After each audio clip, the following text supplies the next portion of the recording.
Assalamualaikum warahmatullahi wabarakatuh. Selamat pagi, salam sejahtera untuk kita semua. Shalom, Om Swastiastu, Namo Buddhaya, salam kebajikan. Semoga kita selalu diberkahi keselamatan dan keberkahan ya. Amin. Sebelumnya, perkenalkan saya Nabila Putri Dalinda yang akan memandu jalannya acara pada pagi hari ini hingga selesai nanti. Alhamdulillah ya kita hari ini dapat berkumpul kembali secara virtual untuk melanjutkan pembelajaran kita dalam webinar 3-in-1 Program Training to Determine Line-Based Learning Potential Ratio atau LBSPR yang diselenggarakan langsung oleh Program Studi Pemanfaatan Sumber Daya Perikanan Universitas Brawijaya. Kemarin, Selasa 14 September 2022, kita sudah mendapatkan banyak ilmu ya dari narasumber yang sangat luar biasa. Kemarin kita sudah belajar tentang apa sih LBSPR itu dan bagaimana sih mengkaji langsung LBSPR itu lebih dalam. Nah, seperti janji saya kemarin, hari ini kita akan belajar kembali yang tentunya banyak ilmu yang akan kita dapatkan. Hari ini Bapak Tirta Danu akan ditemani dengan Bapak dosen Arif Rahman selaku moderator. Hari ini kita akan mencoba exercise, kemudian ada interpretation and visual management, recommendation, dan juga discussion ya, lebih lanjut mengenai LBSPR. Pastinya materi kali ini penting banget buat mahasiswa yang secara akademisi kita tuh dituntut untuk melahirkan jurnal nasional maupun internasional. Baik, tanpa berlama-lama lagi nih, kita akan segera memulai acara inti, yaitu pemaparan materi oleh Bapak Tirta Danu, yang akan dipandu oleh Bapak moderator yang keren banget, yaitu Bapak Arif Rahman. Kepada Bapak Arif Rahman, kami persilahkan. Ya, terima kasih Nabila Putri. Assalamualaikum warahmatullahi wabarakatuh. Jadi selamat pagi. Ya, ini ada Pak Tirta Danu. Kemudian saya lihat ada Bu Ledi, ya, dari dosen, ada Bu Wahida juga tadi. Kemudian ada mahasiswa, ya, baik yang mengikuti mata kuliah dinamika populasi ikan maupun ada yang saat ini sedang mengambil ya, skripsi yang berkaitan dengan SPR dan mahasiswa yang akan mengambil skripsi di semester depan. Saya rasa untuk pemateri sudah paham semua ya, sudah kenal semua. Jadi ya saya sedikit perkenalkan lagi pemateri hari ini yaitu Pak Tirta Danu. Beliaunya dari Badan Riset dan Inovasi Nasional ya, atau BRIN, ya, Research Center for Fishery. Kemarin beliaunya sudah memaparkan atau menyampaikan dan melakukan diskusi juga terkait dengan introduksi ya, pengenalan apa itu LBSPR, dan juga ada sedikit kemarin terkait dengan analisisnya ya, bagaimana memasukkan data, ada 2 data yang telah disampaikan kemarin. Nah, hari ini kita akan seperti yang diinformasikan Nabila tadi, jadi kita akan masuk lebih dalam lagi ya, ke bagian ya, exercise dari LBSPR. Ya. Jadi nanti untuk waktunya sama seperti kemarin, jadi jam 9 sampai jam 12. Ya, nanti kita mengalir saja untuk diskusinya, mungkin bisa di tengah-tengah dan lain sebagainya. Ya. Mungkin untuk mempersingkat waktu, saya persilahkan Pak Tirta Danu. Monggo, Pak. Terima kasih Pak Arif. Pertama-tama saya senang sekali bisa diundang di Universitas Brawijaya, kampus yang sangat luar biasa. Yang saya hormati Bapak Ibu dosen, Pak Arif, Bu Ledian, dan terima kasih kepada Pak Dekan, Pak Kaprodi yang telah mengizinkan kami, dan kemudian terima kasih kepada tim yang telah menyelenggarakan workshop training tentang LBSPR ini. Dan puji syukur kehadirat Allah Subhanahu wa taala, semoga diskusi kita ini barokah, mendapatkan nilai ibadah bagi kita semua. Amin ya rabbal alamin. Mari kita lanjutkan kembali diskusi kita. Nah, izinkan saya untuk share screen.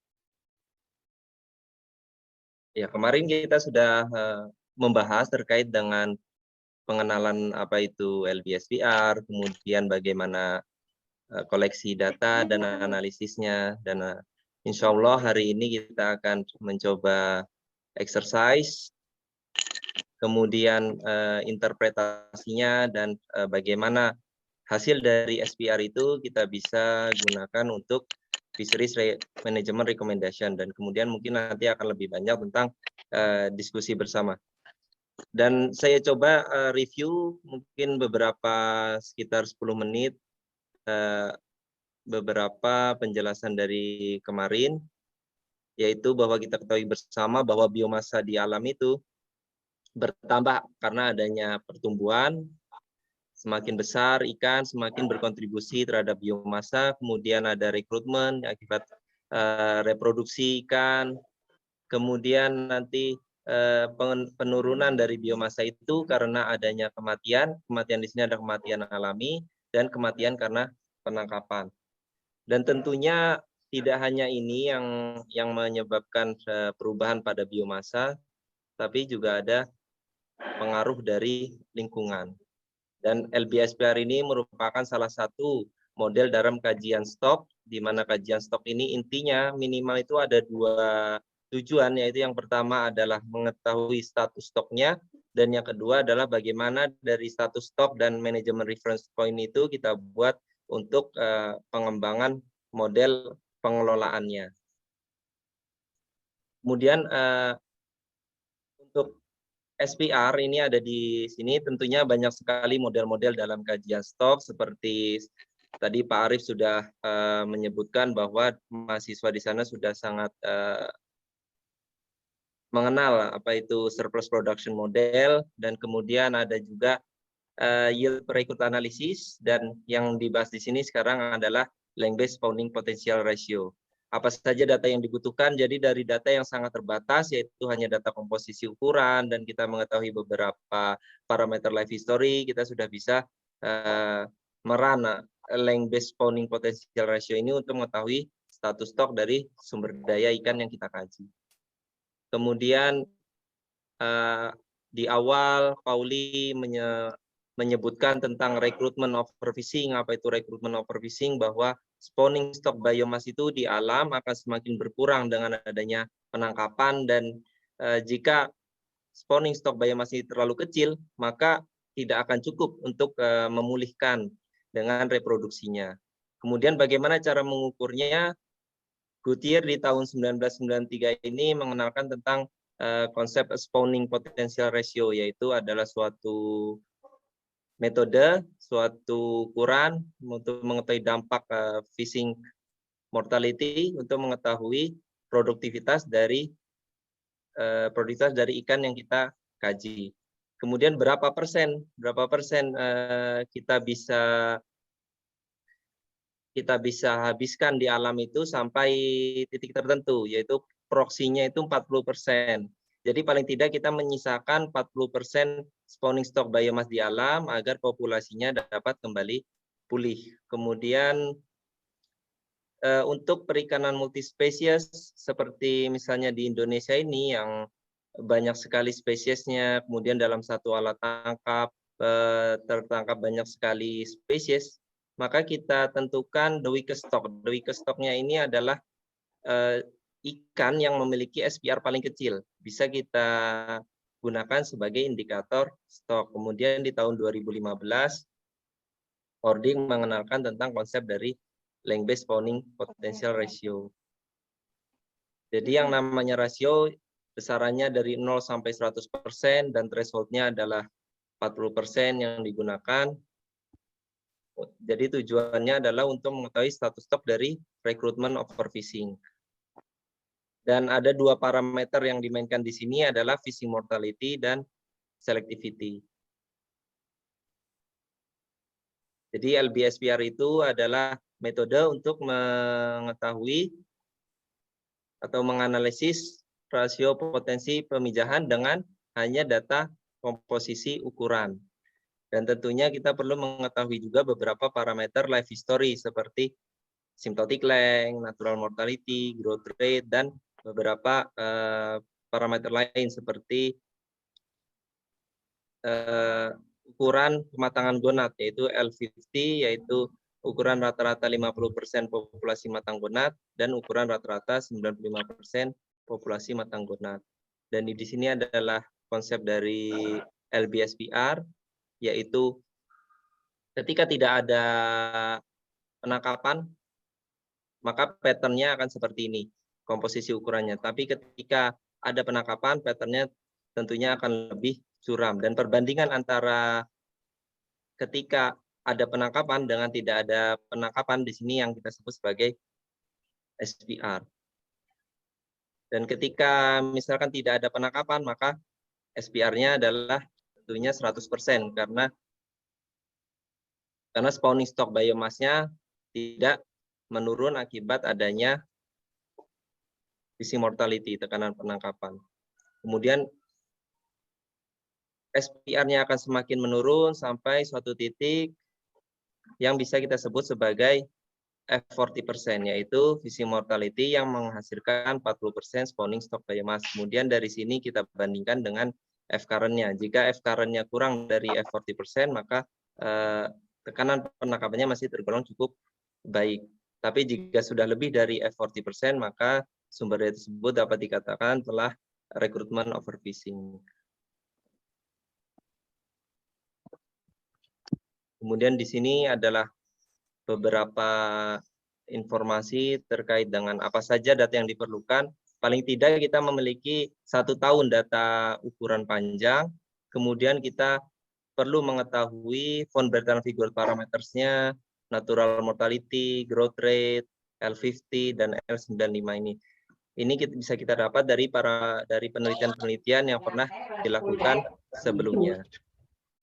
Kemudian keuntungannya apa dari LBSPR ini? Hanya dengan data komposisi ukuran yang murah, dalam artian mudah dan murah kita koleksi, kita sudah bisa mengestimasi status stok.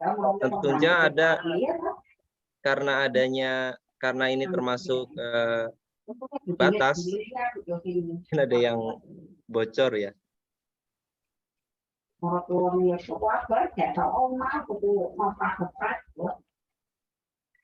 Iya, karena ada Vina Eka mungkin ya. Bos bisa mute itu ya.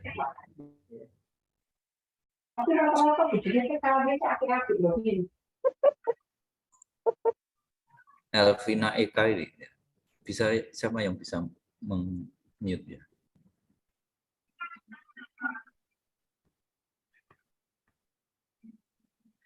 Ya mungkin kemudian karena namanya penggunaan atau analisis dengan data-data terbatas, tentunya banyak sekali limitasi-limitasi dari LBSPR ini. Yaitu yang pertama, sampel itu harus benar-benar merepresentasikan dari total hasil tangkapan. Kemudian populasinya harus berada pada kondisi equilibrium. Tentunya di alam ini kondisi sebenarnya itu tidak non-equilibrium, tapi model ini mencoba untuk menjelaskan bagaimana populasi itu bisa dijelaskan dengan model. Populasi itu dalam equilibrium dalam artian rekrutmennya itu harus konstan, padahal sebenarnya di alam ini tentunya variabilitas dari rekrutmen itu sangat tinggi. Dan yang ketiga adalah selektivitasnya itu bersifat logistik. Logistik mungkin juga sudah dipahami kemarin oleh mahasiswa bahwa model selektivitas yang kita gunakan adalah logistik. Kemudian kita perlu mengetahui life history dari unit stok itu. Jadi sensitivitas dari LBSPR ini sangat tinggi terkait dengan life history, sehingga life history dari penelitian-penelitian sebelumnya itu perlu benar-benar kita ketahui. Dan di sini adalah contoh kemarin sudah dicoba prakteknya, di mana kita melihat di sini dari grafik ini kita sudah bisa mengetahui SPR mana yang lebih besar, yaitu di sini adalah maturity, kemudian di sini adalah selectivity-nya. Dalam artian sebagian besar populasi yang ditangkap adalah telah mature, sehingga sedangkan di sini jika kita bandingkan antara selectivity dan maturity-nya, sebagian besar populasi yang ditangkap sebelum matang kodat atau immature, maka SPR di grafik ini tentunya lebih besar dibandingkan di sebelah kanan. Kemudian ini adalah paper asli dari original dari Hordick terkait dengan LBSPR, kemudian sudah beberapa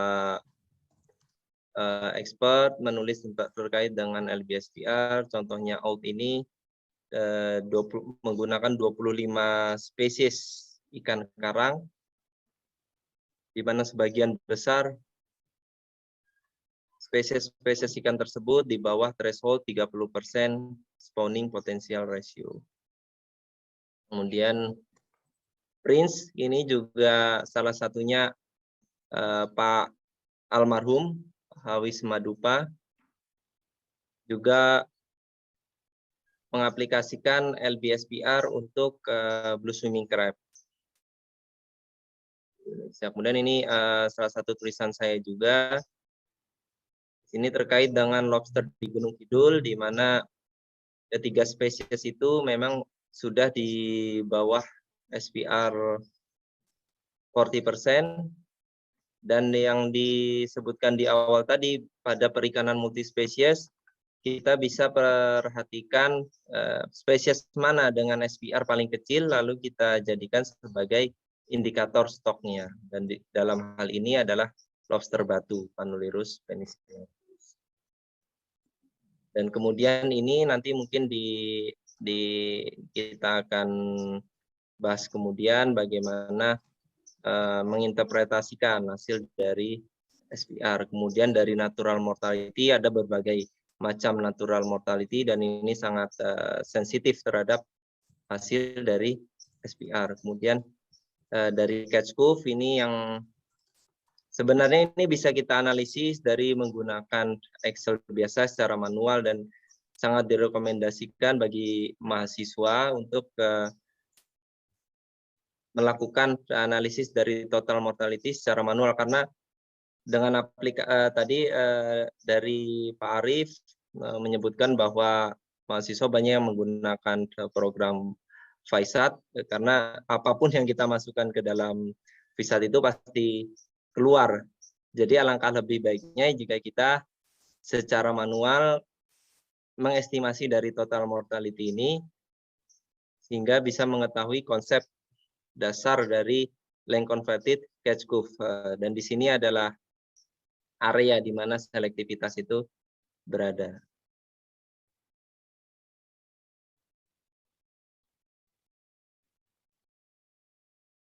Dan total mortality di sini adalah total dari natural mortality dan fishing mortality.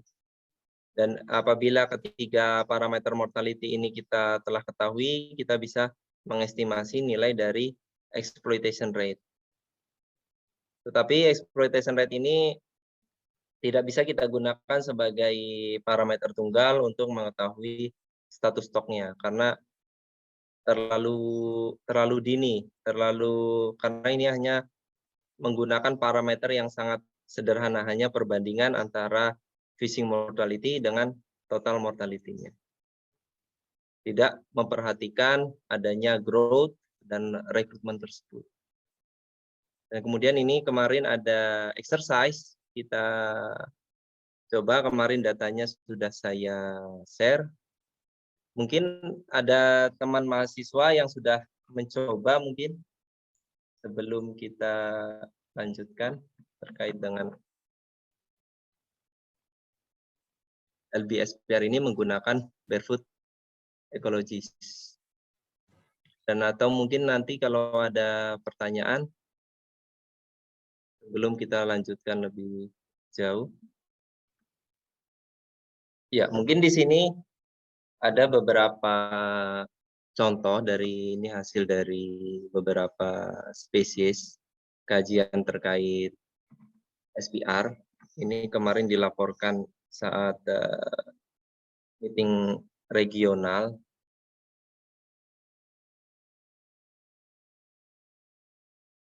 Jadi di sini ada 3 spesies, yaitu yang pertama adalah Panulirus penicillatus, lobster batu.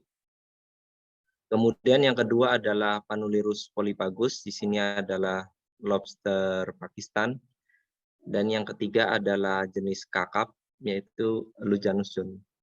Dan di sini kemudian kita kumpulkan informasi para parameter-parameter pada kajian sebelumnya, yaitu terkait dengan L infinity, dan ada informasi lokal, dan ada juga informasi yang dari perairan lain.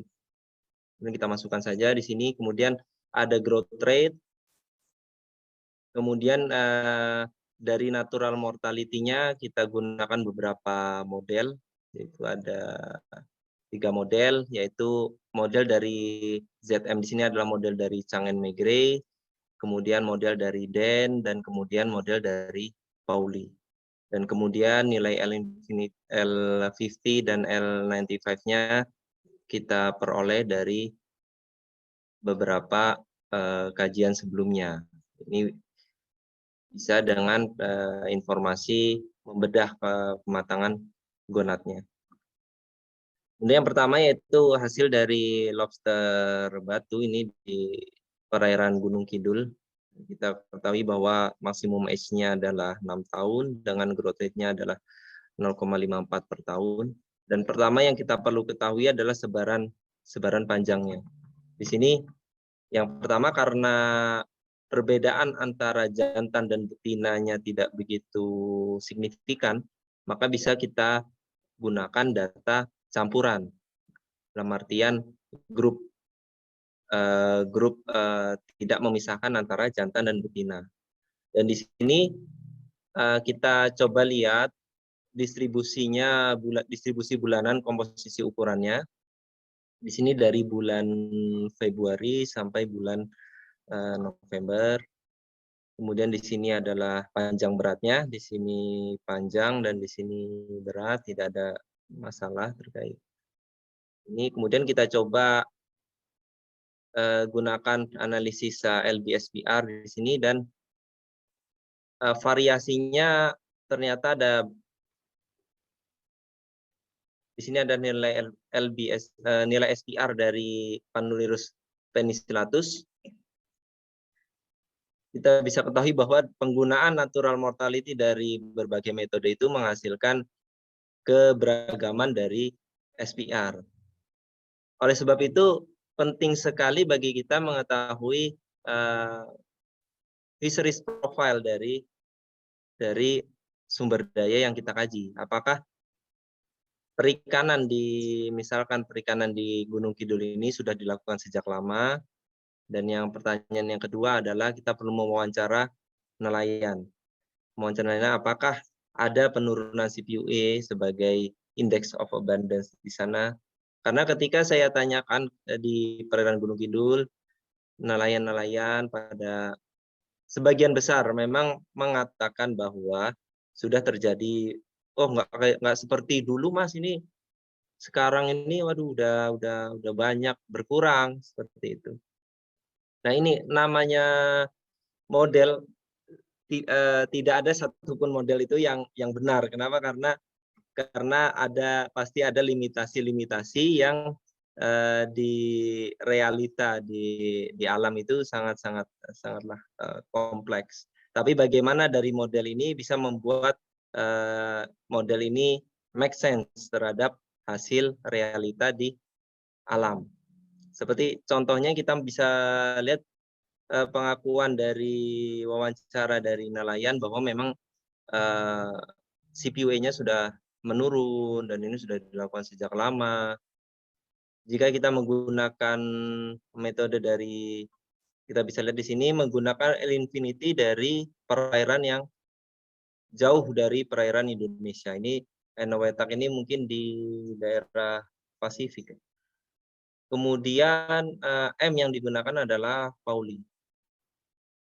Ini menghasilkan LBSPR sebesar 40%. Jika kita gunakan ini, oh berarti masih sangat baik. Silakan dilanjutkan. Tapi jika kita lihat dengan informasi lokal yang ada di perairan tersebut, L infinity dari Gunung Kidul, dan kita gunakan juga masih metode yang sama, yaitu 26%, sehingga sudah kurang dari threshold 40%. Seperti itu. Kemudian di sini ada Lujanus joni. Di sini karena ini adalah ikan yang kita perlu untuk membedahnya, kita perlu enumerator yang sangat expert untuk mengetahui kematangan gunanya. Jadi kita tidak memiliki perbedaan antara jantan dan betina. Kita tidak memisahkan antara jantan dan betina karena kita tidak memiliki data tersebut. Tapi di sini kita gabungkan semua jantan dan betina. Kemudian analisis BSPR-nya di sini kita bisa lihat bahwa ikan ini, Lujanus joni ini tertangkap sebelum mencapai kematangan gonadnya. Dan jika kita lihat dari sini saja mungkin ini berarti SPR-nya tentunya akan tergolong lebih kecil. Tapi jika kita lihat variasi LBSPR yang menggunakan beberapa metode, ada hasil yang sangat-sangat mungkin kurang make sense terhadap realita di lapangan. Kenapa? Karena kita gunakan L infinity dari perairan yang sangat berbeda dari perairan kita. Kemudian pemilihan dari metode natural mortality ini juga perlu kita perhatikan dalam analisis LBSPR. Nah, kemudian di sini adalah lobster yang ketiga, adalah lobster Pakistan. Di sini karena inilah yang bisa membuat data itu memiliki bias yang cukup tinggi. Ternyata perbedaan antara jantan dan betina ini cukup signifikan. Yaitu betina tergolong lebih besar dibandingkan jantan, sehingga terlihat adanya dua modus di grafik tersebut. Dan jika kondisinya seperti ini, lebih baik kita menggunakan data komposisi ukuran dari betinanya saja. Kecuali jika seperti yang pertama tadi, jantan dan betina memang tidak ada dimorfisme, tidak ada perbedaan, maka bisa kita gunakan data gabungan.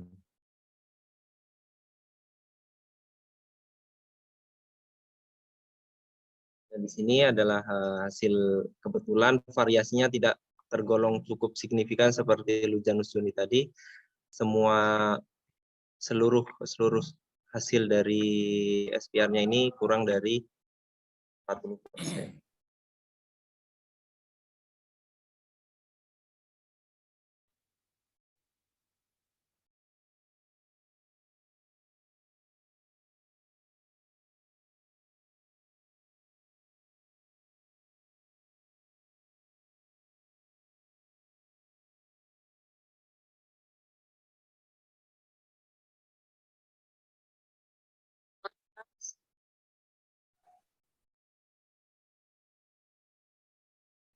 Bapak Ibu nanti kalau ada diskusi atau pertanyaan bisa langsung saja. Jadi di sini diskusi kita kemarin terkait LBSPR ada beberapa pertimbangan. Nah, saya menyimpulkan ada beberapa pertimbangan yang perlu perhatikan dalam analisis LBSPR ini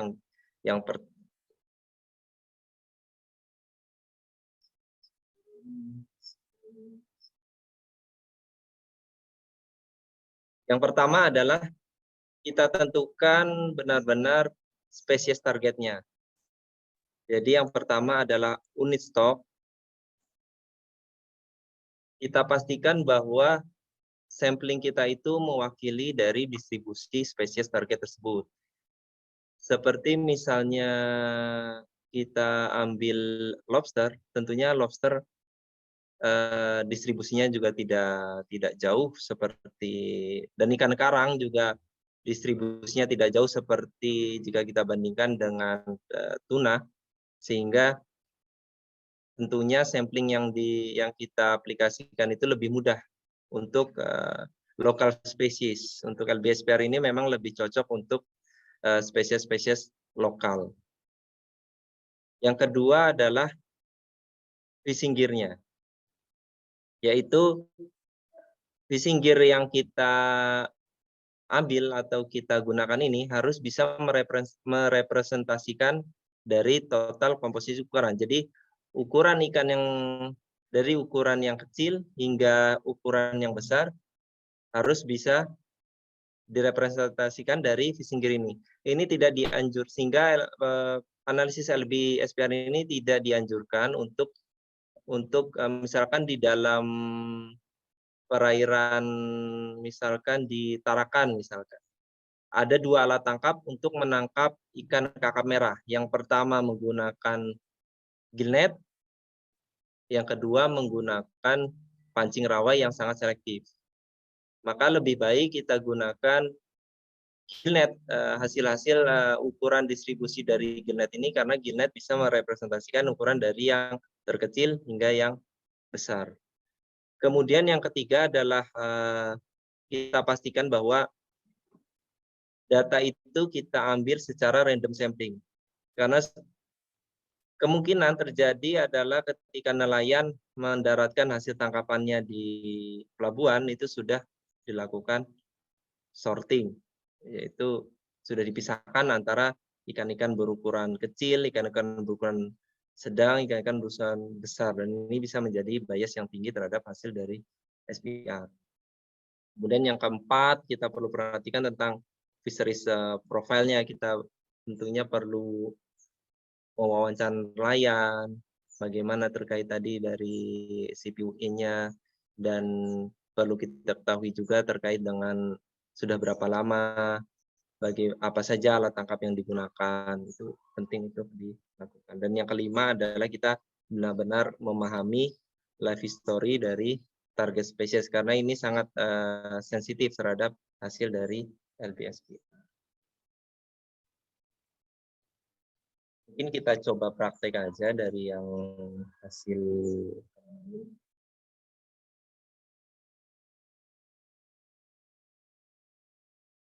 Sini kita bisa coba buka Barefoot Ecologist, kemudian LBSPR model.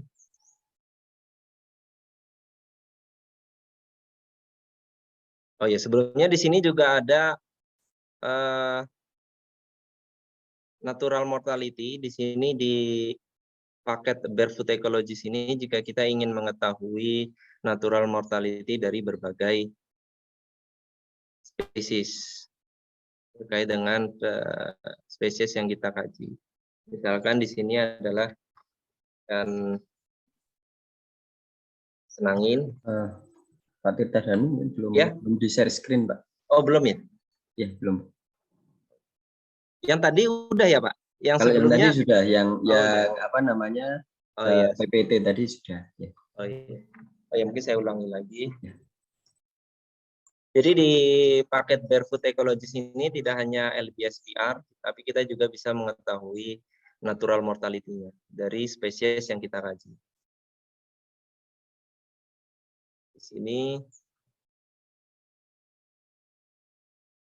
contoh spesies yang kita kaji adalah ikan senangin.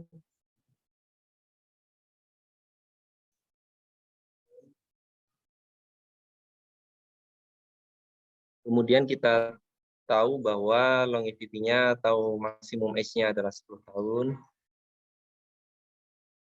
Kemudian L infinity-nya dari spesies itu adalah, sini adalah growth rate-nya, ya, T0-nya bisa kita ambil 0, atau jika ada di situ ada informasi terkait nolnya, kita bisa. Tapi jika tidak ada, kita bisa asumsikan bahwa T0-nya adalah 0.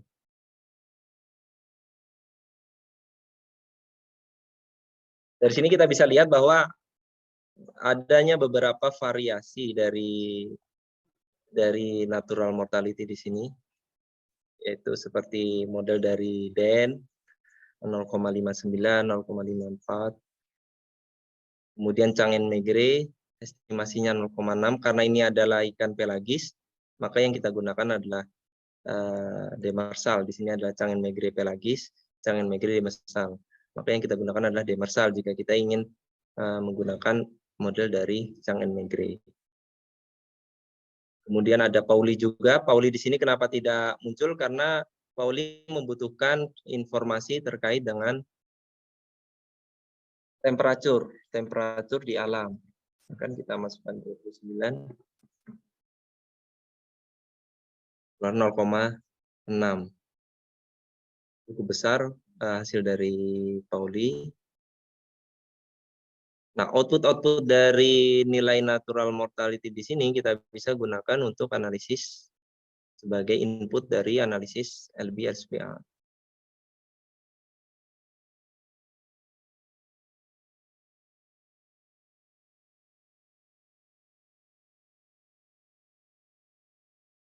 Jadi dari data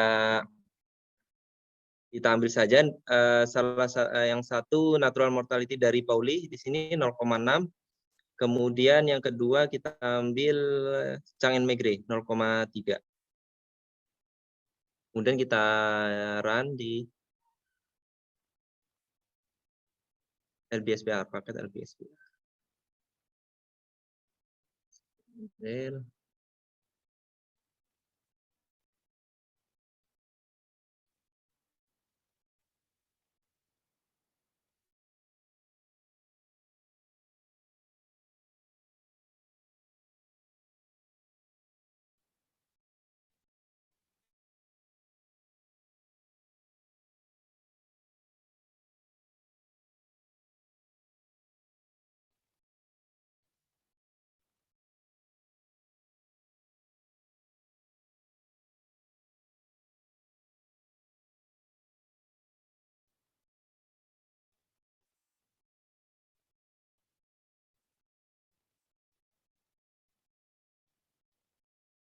Jadi di sini adalah data panjang selama 1 tahun. Ada sekitar 1.965 sampel panjang dari Eleutheromonema tetradactylum. Kemudian kita run di sini. Ini karena ada header-nya, kita klik header.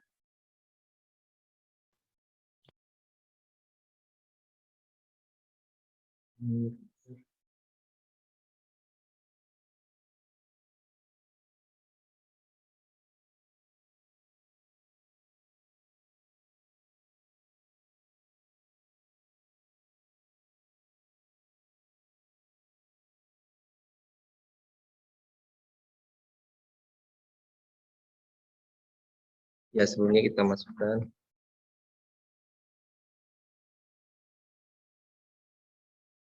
Nah, di sini nilai M per K tadi kita coba gunakan yang pertama Pauli dulu. Pauli tadi 0,6 nilai natural mortality-nya dibagi dengan K. K-nya kita perlu 0,3. Jadi M per K rasionya adalah 2. Sini L infinity-nya L50.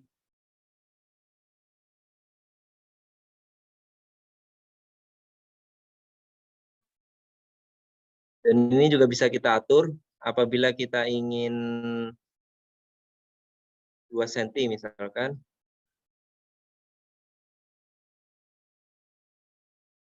Kita bisa lihat sebarannya.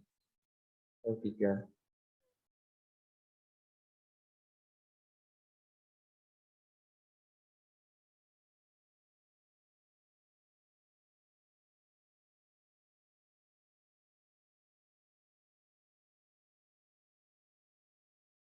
Nah, dari data perbandingan antara maturity dan selectivity ini kita bisa lihat bahwa sebagian besar ikan senangin yang ditangkap adalah ikan berukuran yang kecil karena kurang dari ukuran rata-rata pertama kali penggunaannya. Dan di sini ternyata hasil dari SPR-nya adalah 22% jika kita menggunakan natural mortality dari Pauli. Sekarang kita coba menggunakan natural mortality dari Chang and Meigre. 0,3 dibagi dengan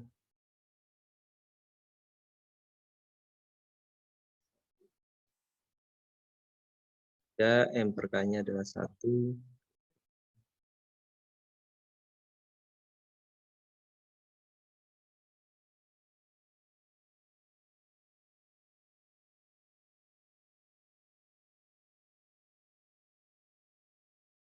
Ternyata hasilnya cukup berbeda jauh, yaitu 7%. Nah, inilah yang kemarin pertanyaan dari Mbak Rere juga. Mbak Rere kemarin kalau tidak salah melakukan kajian di LBSPR di Rigi ya, lobster. Jika sudah banyak lobster-lobster populasi kecil yang tertangkap, tetapi LBSPR-nya masih sangat tinggi. Nah, ini bisa dicoba dengan menggunakan metode-metode lain dari natural mortality-nya. Jadi tidak berpatokan pada satu metode. Jadi dibandingkan sekian banyak metode dari natural mortality, kemudian wawancara juga, perlu nelayannya, apakah sudah hasil tangkapannya malah meningkat CPW-nya atau menurun. Itu perlu informasi-informasi tersebut yang perlu diketahui. Oh ya, Pak Tirta Danu, berarti untuk yang beberapa parameter tadi, misalkan nilai K dan lain sebagainya, itu berarti kita memang harus punya dulu ya, atau harus mencari dulu ya? Iya, betul. Atau sekarang jika memang ingin tetap untuk maksimum S itu memang maksimum S itu salah satu parameter yang cukup, karena untuk mengetahui natural mortality dari Chang and Meigre itu kita perlu mengetahui tentang maksimum S. Sekarang bisa kita lihat di Fishbase, Pak. Sebagai contoh saya buka Fishbase. Ya, mungkin teman-teman juga sudah sangat familiar dengan Fishbase ini. Data-data terkait dengan maksimum age ini bisa kita peroleh dari Fishbase, kemudian nilai dari growth rate. Tetapi memang sebaiknya growth rate itu data dari lokal. Apabila ada mungkin penelitian terkait dengan otolit di perairan tersebut. Tapi memang jika memang kita tidak memiliki sama sekali ada penelitian terkait dengan pertumbuhannya, kita bisa coba dengan length based assessment seperti Elephant, Wisat juga bisa, tapi sekarang juga ada model baru itu menggunakan R program. Jadi mereka memberikan itu bisa dilihat dari papernya milik Mildenberger itu menggunakan Tropfish R. Jadi ada beberapa metode dalam mengestimasi L infinity dan growth rate-nya. Ini jika kita ingin tahu age size dari Aletheronema tetradatum ini, penelitian sebelumnya sudah ada di Cina, Australia, dan Iran. Dan memang beberapa informasi juga masih kosong ini terkait dengan maksimum S dari ikan senangin. Tapi bisa kita lihat lagi di beberapa parameter di penelitian sebelumnya. Ini saya dapat kemarin, saya lupa ininya, papernya. Juga ada L infinity, K, growth rate.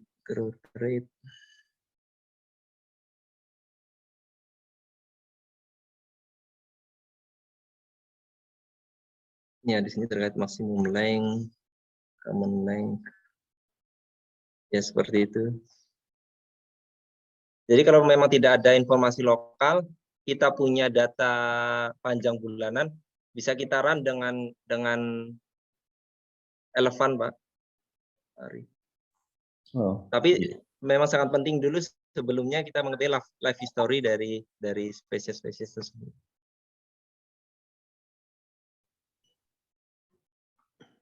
Untuk nilai parameter kematiannya itu kita bisa analisis sendiri menggunakan Excel biasa. Nah, seperti tadi hasil LBSPR dari Lujanus Joni ini, kita bisa lihat bahwa memang variasinya itu sangat tinggi, yaitu dari 0,04 sampai dengan 0,52. Jika kita hanya menggunakan satu, misalkan 0,52, artinya spesies dari Lujanus joni ini masih sangat baik, lebih dari 40%. Dan ini bisa menjadi hasil yang overestimate. Dan ternyata setelah di cross-check secara analisisnya, ternyata menggunakan infinity dari perairan lain, yaitu perairan di Iran. Misalkan. Sini, kemudian M-nya hanya menggunakan Pauli. Jadi perlu kita breakdown dulu masing-masing ke metode dari natural mortality-nya, dan jika kita membuat paper tulisan atau khususnya mahasiswa yang melakukan skripsi, itu perlu benar-benar diperhatikan dan ditulis di dalam metodenya. Dari mana bisa mendapatkan L infinity sekian? Apakah memang hasil sendiri, misalkan bulanan, secara bulanan dari relevan misalkan, kemudian dari mana mengestimasi natural mortality-nya, perlu benar-benar disebutkan di awal.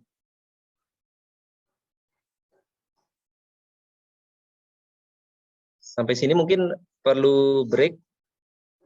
ada Bu Lady mungkin yang resen. Silakan Bu Lady.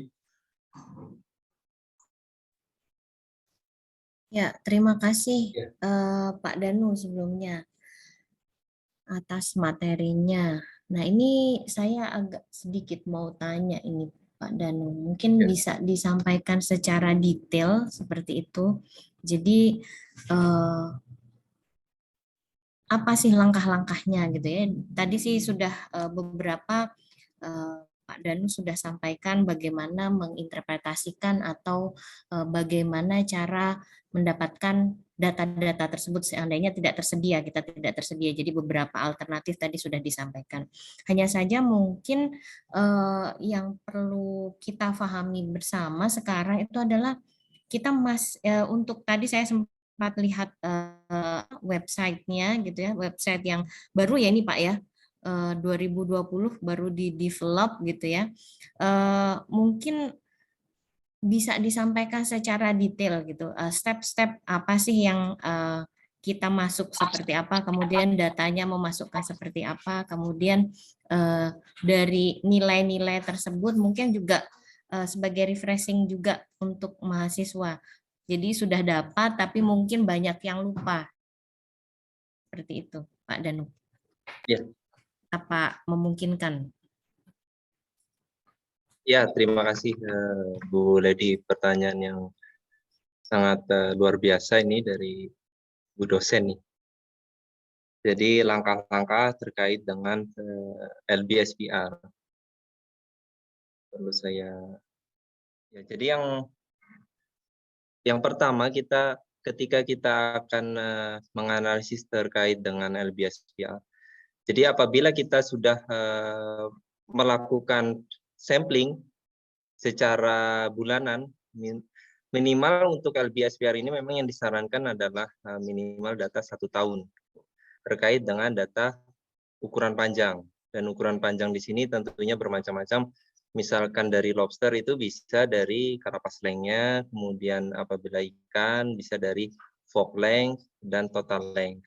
Komposisi ukuran kita buat raw datanya dalam Excel. Nah, biar saya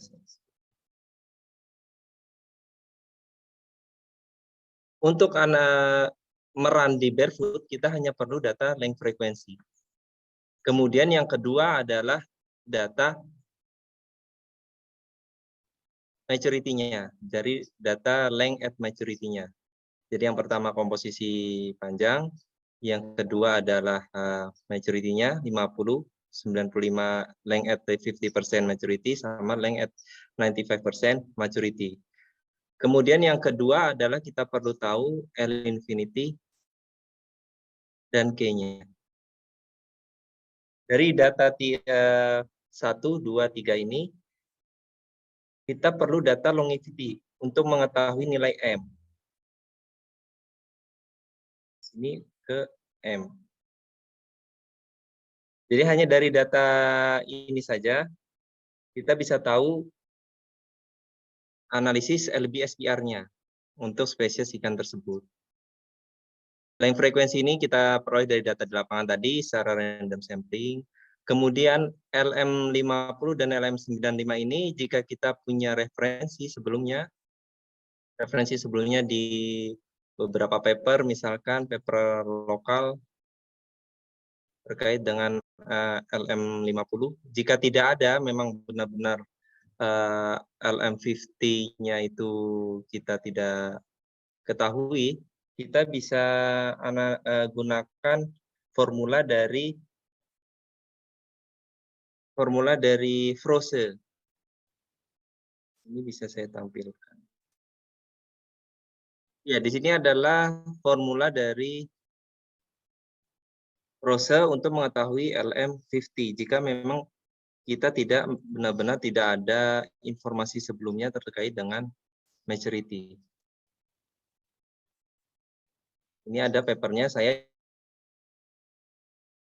jika mau nanti bisa saya share. Kalau kita ingin mengetahui, tetapi memang baiknya jika ada penelitian sebelumnya. Tentunya sangat baik jika kita mengkoleksi juga data kematangan gonad. Misalkan kita perlu tahu dulu, jika kita ingin mengirit dana misalkan, informasi dari nelayan ini banyak matang gonad itu di bulan Oktober, November, Desember misalkan. Maka di 3 bulan tersebut kita lakukan, kita beli beberapa sampel dari nelayan. Kemudian kita analisis TKG-nya, setelah itu kita analisis nilai LM-nya. Berapa nilai rata-rata matang gonad untuk lobster atau ikan kakap misalkan. Itu yang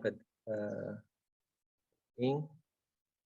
Jadi yang pertama tadi komposisi ukuran, kemudian LM, L infinity dan K-nya, dan longevity, maksimum H-nya.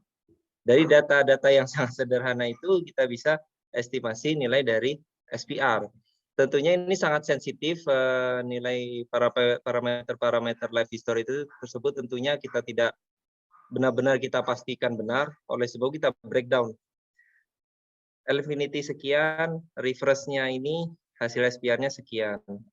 Kemudian yang di bawah M-nya menggunakan Pauli, yang satu M-nya menggunakan Chang and Megre misalkan. Lady ada yang perlu diklarifikasi lagi mungkin? Nah, ini lanjut lagi mungkin Pak Danu bisa Iya. ke barefoot-nya ya. Jadi bagaimana barefoot, memasukkan data satu persatu seperti itu. Iya. Jadi ini websitenya bisa kita langsung ke Google aja misalkan. Barefoot Ecologist. Kita klik ini ya. Kemudian kita go to applications.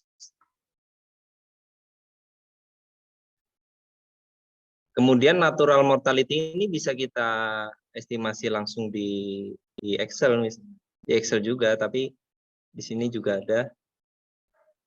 Tadi di paparan saya juga sudah ada, tadi ada cara mengestimasi natural mortality menggunakan Pauli dan Chang and Meigre. Kemudian scientific name-nya tadi Eleutheronema tetradactylu.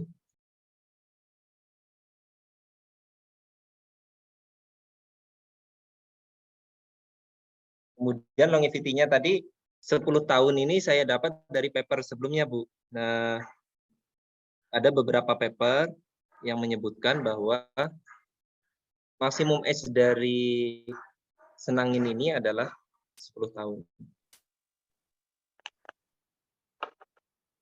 Ini untuk mengetahui natural mortality-nya. L infinity ini bisa kita estimasi dari elephant misalkan. Memang kita bisa, sebelumnya belum pernah ada penelitian di, kebetulan ini adalah senangin di Tarakan, misalkan memang belum pernah ada penelitian di Tarakan, maka kita bisa estimasi menggunakan elephant dari data-data panjang bulanan. Di sini kita sudah ada penelitian sebelumnya itu sebesar LNP-nya 75,8. Kemudian growth rate. Growth rate ini juga karena dia adalah salah satu parameter dalam von Bertalanffy curve ya. Jadi dalam satu paper itu jika mengestimasi nilai infinity juga pasti ada informasi terkait dengan growth rate-nya. Dan di sini growth rate-nya adalah 0,3. T0-nya sudah ada minus 0,035.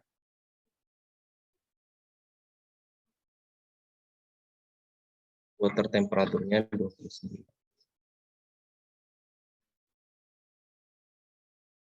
Nah, di sini kita bisa mengetahui nilai dari M. M untuk ZM di sini ada Chang and Meigre untuk pelagis. Karena ini adalah ikan demersal, maka kita tidak gunakan ini. Ya, tapi kita gunakan yang ini. Chang and Meigre demersal untuk ikan senangin. Kemudian Pauli 0,6. Kita juga bisa masukkan ini di sini dan kita catat di sini nilai dari natural mortality-nya. Nanti akan saya buka juga mungkin contoh paper yang memang benar-benar dari awal sampai akhir. Ini setelah kita catat nilai M-nya, demersal 0,3, Pauli-nya 0,6 untuk nilai M. Kita kembali awal analisis LBSPR-nya.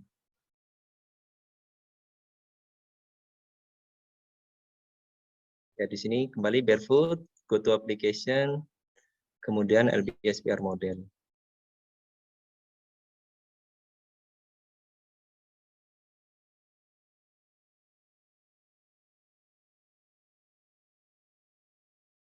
Setelah itu kita klik upload data.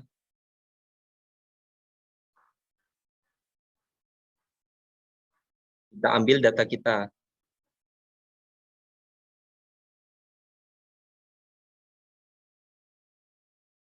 Nah, buka datanya.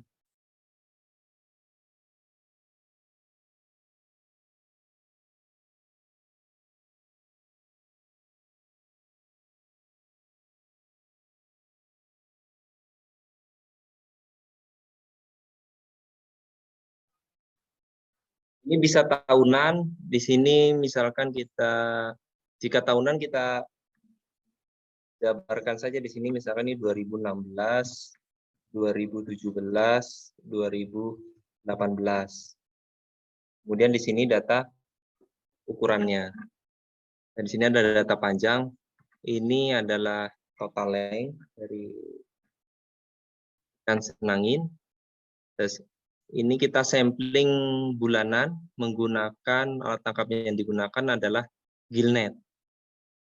Kenapa gillnet? Karena gillnet ini lebih bisa merepresentasikan distribusi ukuran dari senang ini. Karena jika kita gunakan pancing rawai dan nelayan, itu hanya tertangkap ukuran-ukuran yang besar, sehingga ukuran-ukuran yang kecil tidak terrepresentasikan di sini. Sehingga kita sampling dari hasil tangkapan gillnet dari nelayan.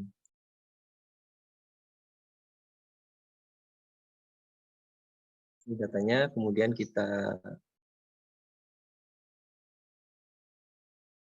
dan di sini ada headernya tadi, headernya tahun. Di sini keluar datanya seperti ini tadi.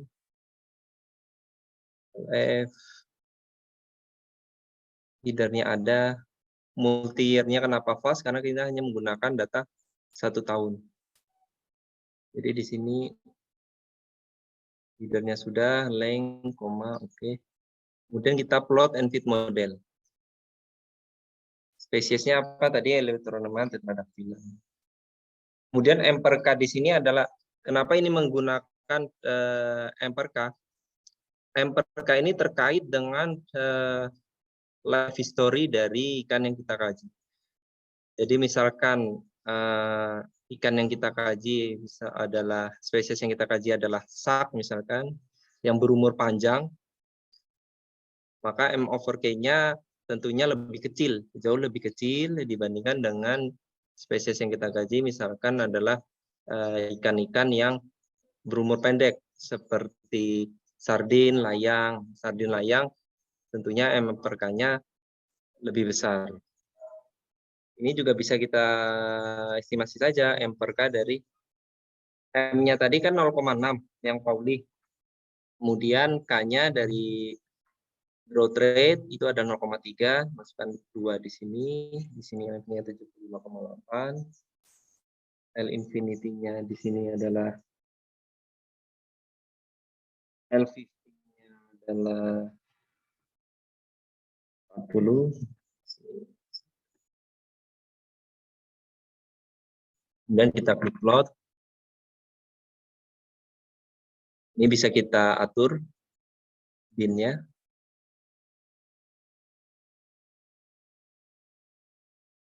Dua senti misalkan.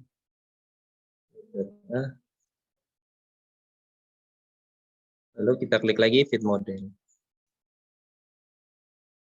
Sini kita bisa lihat bahwa selektivitasnya ini rendah, jauh lebih kecil dari maturity-nya. Kita bisa lihat result-nya. Ini juga bisa di-download ya. Kita bisa download. Dan di sini kita bisa lihat hasilnya. SPR-nya adalah 21%. Dan di sini ada selang sekitar confidence intervalnya antara 18% sampai 24%. SPR-nya itu antara 18% sampai 24%.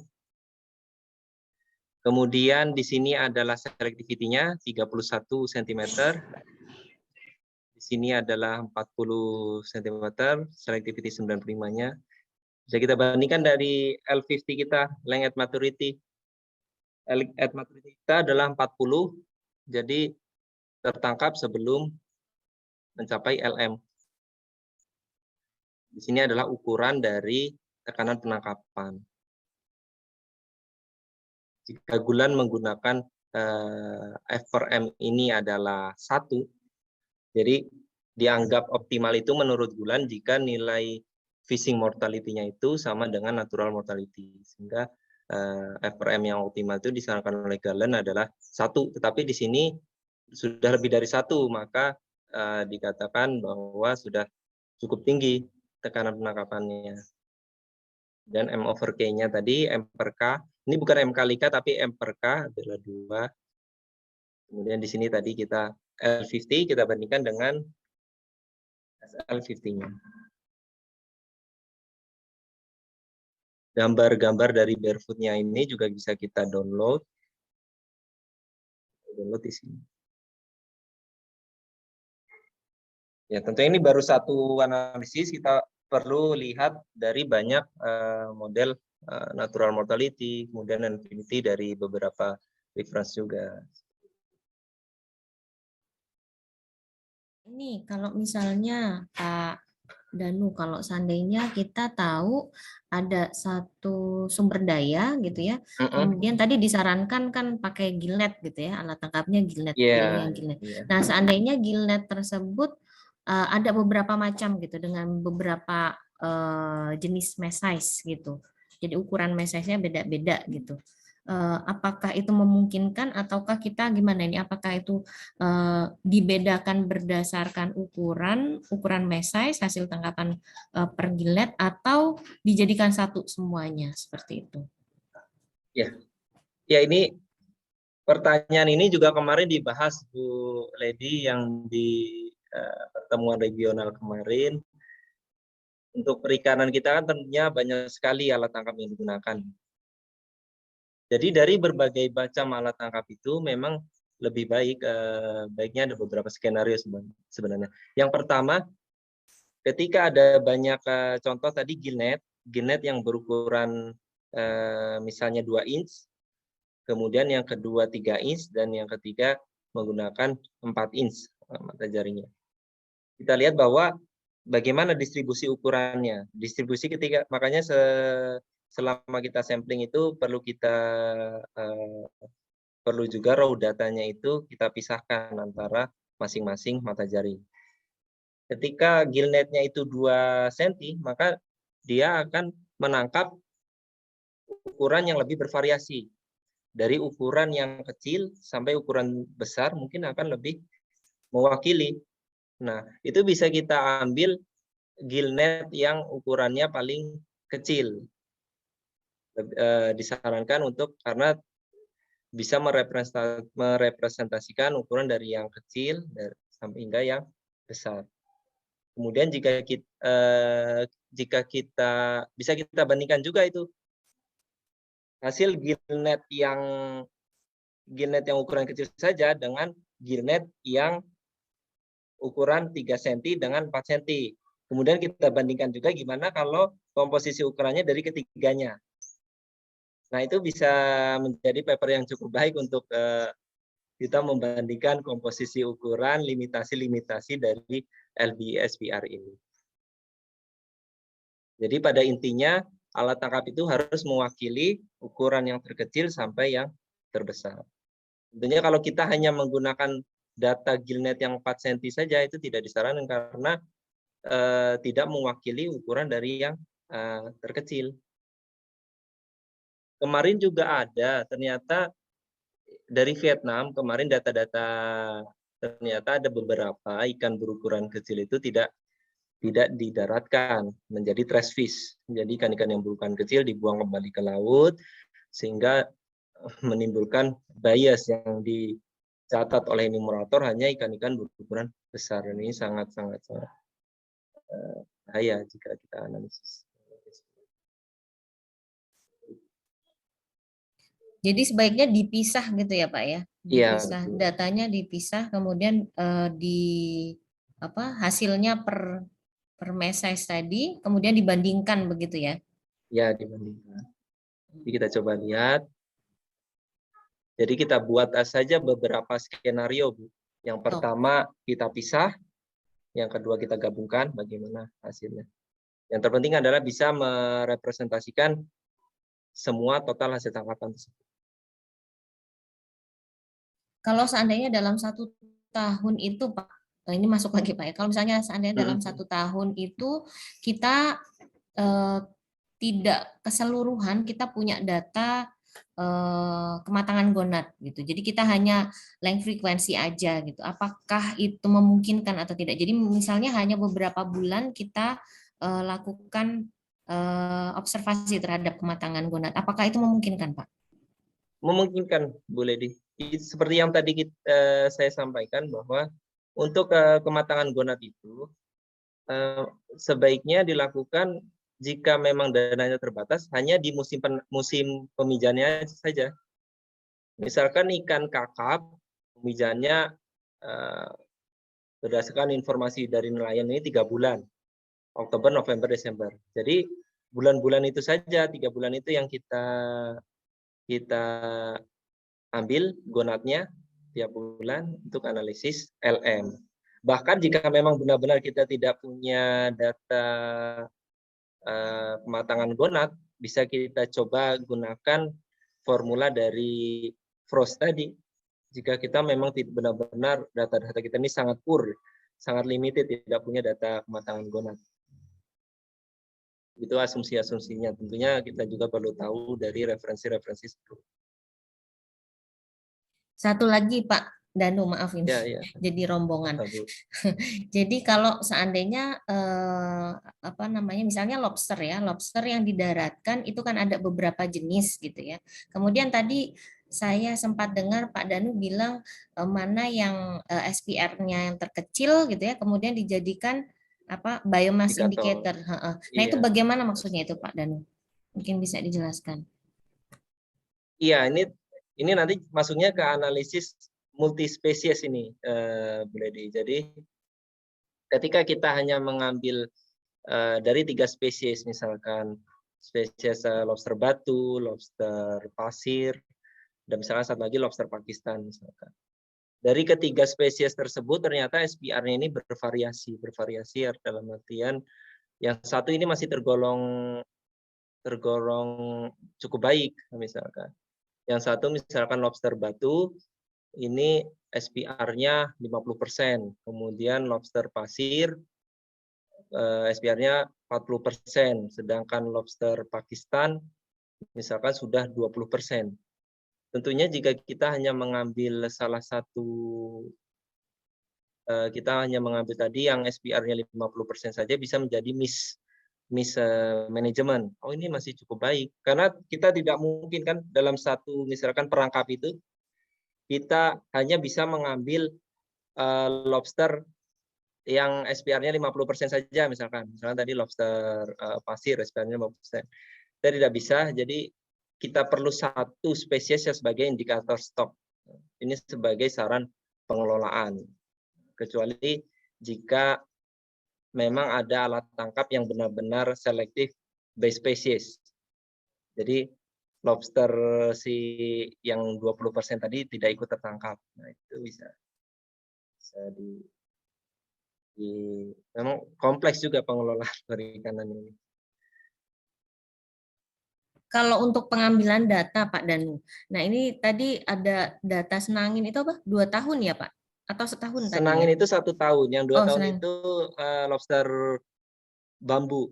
Jadi kalau mau dicoba lagi juga bisa. Nah yang Senangin itu 1 tahun berarti untuk 1 bulannya paling tidak berapa individu atau gimana ya Pak? Dan untuk pengambilan datanya agar bisa memenuhi asumsi random sampling tadi. Ya. Tentunya terkait sampling nih. Makin banyak samplingnya semakin bagus, tetapi tentunya dibatasi oleh tenaga dan dananya. Jadi biasanya kita menggunakan enumerator, kemudian jika memang tentunya secara prosedural, kita ambil berapa persentase dari total hasil tangkapan tersebut. Misalkan kita mau mengambil sekitar 10% dari setiap ada kapal mendarat 10% dari total hasil tangkapan.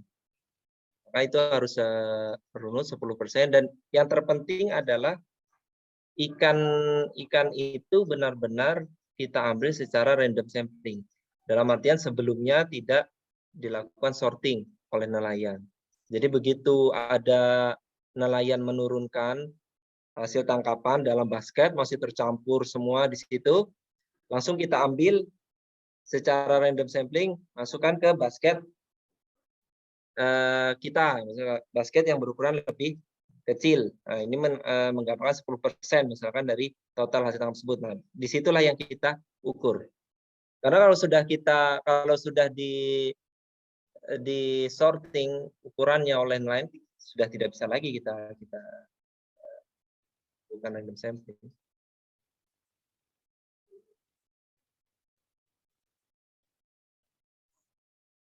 Ada lagi, Bu Ledi? Cukup sementara Oh, ini cukup. cukup.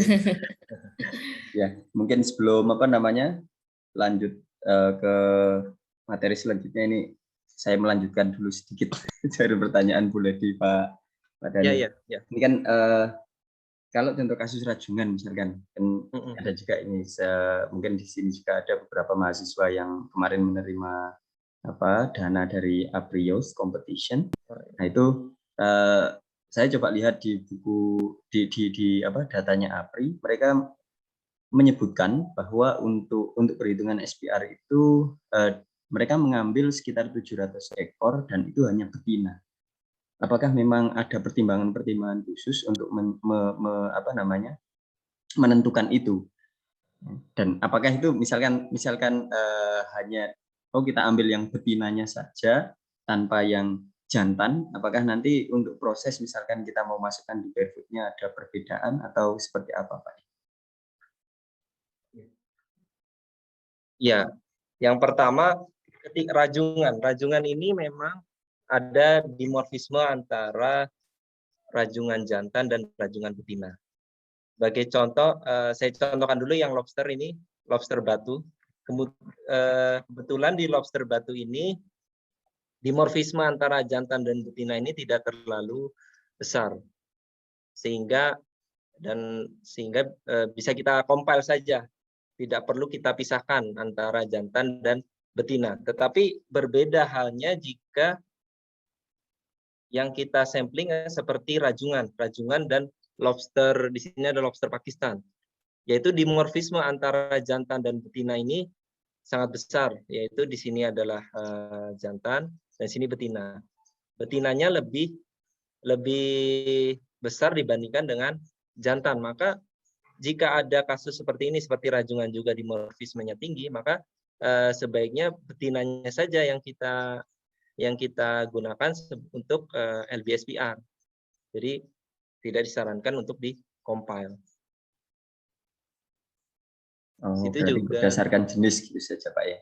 Iya, tergantung jenis. Dan ketentuan 700 itu tadi mungkin ya seperti jawabannya Pak Tirta tadi ya, semakin banyak sampelnya semakin bagus itu. Iya. Tidak ada satupun prosedur Pak yang menyebutkan ini harus 1000, harus 2000 gitu. Tidak ada satupun prosedur yang semakin banyak semakin bagus. Oh. Ya. Terima kasih Pak Danu. Ya, sama-sama. Ya, kita masuk ke materi selanjutnya. Jadi ini hasil dari Senangin tadi. Jika kita berbeda menggunakan natural mortality berdasarkan metode Pauli dan Cangen-Megre misalkan, ini memberikan hasil yang SPR yang cukup bervariasi. Di mana jika kita menggunakan di sini adalah nilai natural mortality yang kita gunakan adalah Cangen-Megre, menghasilkan SPR yang lebih precautionary, lebih kehati-hatian dibandingkan dengan nilai input natural mortality dari Pauli, yaitu 24%. Nah, di sini adalah pertanyaannya. Contoh kita menganalisis LBSPR, bahwa suatu studi baru mengindikasikan bahwa L-infinity spesies yang kita kaji di perairan tersebut itu 20% lebih besar daripada nilai yang kita pakai. Misalkan apa hasil dari SPR itu? Nah, ini tentunya SPR-nya hasilnya akan lebih kecil dibandingkan dengan SPR yang kita dapat sebelumnya. Jadi infinity itu sangat mempengaruhi nilai dari LBSPR. Sebagai contoh misalkan di sini adalah age. Di sini 1, 2, 3 seterusnya. Dan di sini adalah panjangnya. Dan di sini yang kita sebut sebagai L infinity. Sini adalah analisis hasil kita. Tapi ternyata studi baru menemukan bahwa ternyata infinity-nya itu tidak, misalkan di sini 60. Tidak sebesar 60, tetapi lebih besar misalkan. Ternyata adalah 65. Tentunya di sini akan memberikan hasil yang sangat berbeda. Hasil dari SPR-nya itu akan lebih kecil. Karena jika kita menggunakan L-infinity 60, padahal ternyata L-infinity yang lebih besar, berarti ikan-ikan tersebut sudah tertangkap atau sudah cukup tidak diberi kesempatan untuk tumbuh lebih besar hingga mencapai ukuran L-infinity-nya. Yang pertama, kemudian yang kedua, oktopus hidup hanya sekitar 9 bulan. Ini kurang dari 1 tahun ya. Kemudian mencapai umur ketika memijah itu. Jadi ketika umur 9 bulan itu, dia akan mati bersamaan dengan memijahnya. Lalu gimana ini kita mau mendevelop pengelolaannya? Untuk perikanan seperti oktopus ini, kita tidak bisa gunakan LBSPR. Model LBSPR ini tidak bisa digunakan untuk spesies-spesies yang ketika dia memijah bersamaan dengan kematiannya. Berarti kan nilai dari LM-nya itu sama dengan kematiannya. Dan ini yang perlu kita benar-benar perhatikan untuk oktopus ini. Jadi oktopus ini sangat rentan, jadi ketika kita mengambil berarti kita telah menghilangkan kesempatan oktopus ini untuk memijah. Bagaimana jika oktopus ini tertangkap schooling misalkan? Kebetulan rekrutmennya sekian, ditemukan suatu schooling, diambil oleh alat tangkap tersebut, maka bisa langsung habis untuk oktopus ini. Karena dia tidak seperti ikan-ikan lain yang memiliki multi spawning. Jadi dalam siklus hidupnya bisa beberapa kali melakukan pemijahan. Jadi tidak bisa kita gunakan untuk analisis LBSPR. Jadi berdasarkan diskusi kita dari kemarin, apa yang kita dapat dari analisis LBSPR itu adalah status stoknya, recruitment overfishing. Kemudian bagaimana solusinya dari recruitment overfishing? Tentunya karena recruitment overfishing ini adalah spawning stock biomass-nya itu terlalu rendah, sehingga ikan-ikan yang berukuran besar itu yang tersisa di alam tidak mampu untuk memulihkan stoknya melalui reproduksi, maka yang perlu kita lakukan adalah menaikkan spawning stock biomass-nya. Disinilah yang sebagai pertimbangan kita untuk mendevelop pengelolaan perikanan. Lalu apa itu pengelolaan perikanan, fisheries management? Ini berdasarkan Encyclopedia of Ocean Science, ini bahwa fisheries management itu adalah proses untuk membuat dan menegakkan aturan yang diperlukan untuk mencegah adanya overfishing dan membantu agar stoknya kembali pulih. Adalah pengertian secara teori dari fisheries management. Lalu tujuannya apa? Tujuannya adalah untuk mencapai tingkat pemanfaatan yang optimal terhadap sumber daya perikanan untuk kepentingan umat manusia dengan tetap menjaga ekosistem.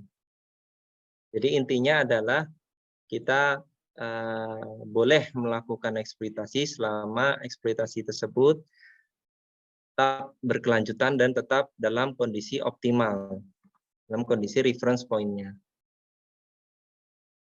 Lalu untuk apa sih kita melakukan pengelolaan perikanan itu? Ada keuntungan dari tanpa pengelolaan. Kita tidak perlu mengeluarkan dana, pemerintah tidak perlu melakukan dana yang cukup besar untuk menyusun pengelolaan, implementasi. Dan juga setiap orang memiliki kebebasan penuh untuk mengeksploitasi sumber daya ikan dan sumber daya alam. Tetapi tentunya banyak sekali problem apabila memang benar-benar tidak ada pengolahan tersebut. Karena ikan-ikan itu memiliki nilai jual yang tinggi, maka setiap orang akan masuk ke perikanan tersebut, mengeksploitasi sebesar-besarnya, banyak kapal-kapal baru akan masuk ke dalam perikanan tersebut, dan menyebabkan stoknya akan stock overfish, atau semakin lama akan semakin habis. Dan kondisi inilah yang disebut sebagai tragedy of the commons. Ketika sumber daya itu memang dimiliki oleh bersama, ketika sumber daya itu milik bersama, itu sama dengan sumber daya itu bukan milik siapa-siapa. Karena ketika nantinya ada masuk kapal baru, sudah habis. Karena setiap orang berusaha berlomba-lomba untuk menangkap yang disebut sebagai race to fish. Sehingga property right itu sangat penting di dalam pengelolaan perikanan. Dan di negara kita ini, di Indonesia, siapa pemilik penuh terhadap sumber daya alam? Itu terdapat di Undang-Undang Dasar Pasal 33 Ayat 3, bahwa air dan sumber daya alam semuanya yang terkandung di dalamnya dimiliki oleh negara. Jadi negara sendiri, pemerintah sendirilah sebagai pemilik sumber daya alam dan segala yang terkandung di dalamnya. Sehingga sebagai pemilik sumber daya alam itu, negara memiliki kewajiban untuk mengatur, dan kita sebagai institusi pemerintah, sebagai perguruan tinggi, kemudian institusi penelitian memiliki kewajiban untuk mengeluarkan ide-ide yang bisa kita ajukan kepada pemerintah, bagaimana cara mengelola perikanan kita agar benar-benar dapat digunakan untuk kemakmuran rakyat. Di property right dari sumber daya ini adalah negara. Kemudian bagaimana manajemen tools-nya? Ada banyak sekali manajemen tools yang dapat kita gunakan untuk meningkatkan spawning stock biomass. Yang pertama contohnya adalah output control, yaitu kita kontrol outputnya, kita kontrol sebagai TAC, sebagai total allowable catch atau acceptable biological catch. Tapi kenyataannya memang walaupun kita memiliki total allowable catch, jumlah tangkapan yang diperbolehkan, tapi secara realita konsep ini belum benar-benar diimplementasikan. Yang kedua adalah input control. Jika output control itu terasa sulit kita memonitor, kita bisa gunakan input control. Kita limitasi jumlah kapalnya atau jumlah alat tangkapnya sesuai dengan reference point kita. Dan yang ketiga ada technical measure. Technical measure ini ada banyak sekali, seperti contohnya kita membatasi ukuran minimum legal size. Dan di beberapa Capman juga sudah ada terkait dengan rajungan, lobster. Tapi balik lagi, implementasinya itu yang sampai sekarang masih cukup sulit untuk direalisasikan. Kemudian bisa juga dari pembatasan, misalkan lobster juga sudah ada, dilarang menangkap lobster yang bertelur. Kemudian yang paling penting juga untuk meningkatkan spawning stock biomass ini dari MPA, di mana Marine Protected Area ini merupakan investasi. Kita bisa tekankan pada nelayan bahwa kita gunakan MPA ini sebagai investasi sumber daya untuk perikanan kita di masa depan. Nelayan tentunya lebih baik kita mengambil cukup untuk hari ini, tidak berlebih, tapi secara berkelanjutan ke depan. Kemudian untuk tujuan pengelolaan, sebenarnya sering terjadi konflik kepentingan ketika kita melakukan atau membuat aturan. Itu pasti selalu terjadi karena ada banyak sekali stakeholder yang terkait dengan pemanfaatan sumber daya perikanan ini. Sebagai contoh, sebagai konservasionis, kita ingin agar sumber daya itu tetap berkelanjutan, seperti dari institusi pemerintah, seperti dari perguruan tinggi, seperti dari institusi penelitian. Kita ingin agar stok tersebut tetap berada pada kondisi yang sustainable, tetap berkelanjutan. Tetapi kemudian dari ekonomis ingin agar sumber daya tersebut bisa menghasilkan ekonomi yang berkontribusi terhadap devisa negara, misalkan, agar net per income dari nelayan itu cukup besar dirasakan oleh nelayan. Kemudian ada juga tujuan lain seperti untuk masyarakat, inginnya agar setiap masyarakat itu memiliki kesejahteraan, dari mana kesejahteraan yaitu memiliki lapangan kerja, kemudian tercukupi dari hasil perikanan, bisnis perikanan. Dan sebenarnya pengelolaan perikanan ini sebagian besar adalah people management. Yang kita atur itu sebenarnya bukan ikannya, tetapi bagaimana mengatur masyarakat khususnya yang secara langsung, yang berdampak secara langsung, yaitu nelayan. Bagaimana kita meyakinkan nelayan bahwa oke, kita batasi Pak sampai pada titik tertentu agar stoknya bisa berkelanjutan. Kemudian perlu kerjasama yang cukup baik antara berbagai stakeholder seperti pemerintah sebagai pemegang tadi property right, kemudian nelayan, dan kemudian biasanya nelayan ini bekerja sama dengan tengkulak, misalkan dengan para industri perikanan, agar aturan itu bisa benar-benar terrealisasikan. Ya, sampai sini mungkin ada diskusi lebih lanjut pada bagian interpretasinya. Jadi di LBSPR ini kemarin juga sudah saya sampaikan bahwa ada dua parameter faktor yang mengambil peran dalam spawning stock biomass ini, yaitu yang pertama adalah fishing mortality-nya, yang kedua adalah dari selektivitasnya. Kita ketahui bahwa di sini yang biru di sini adalah SPR yang kecil, yaitu sekitar 20% akan kurang. Kemudian di sini adalah spawning potential ratio yang besar 100%.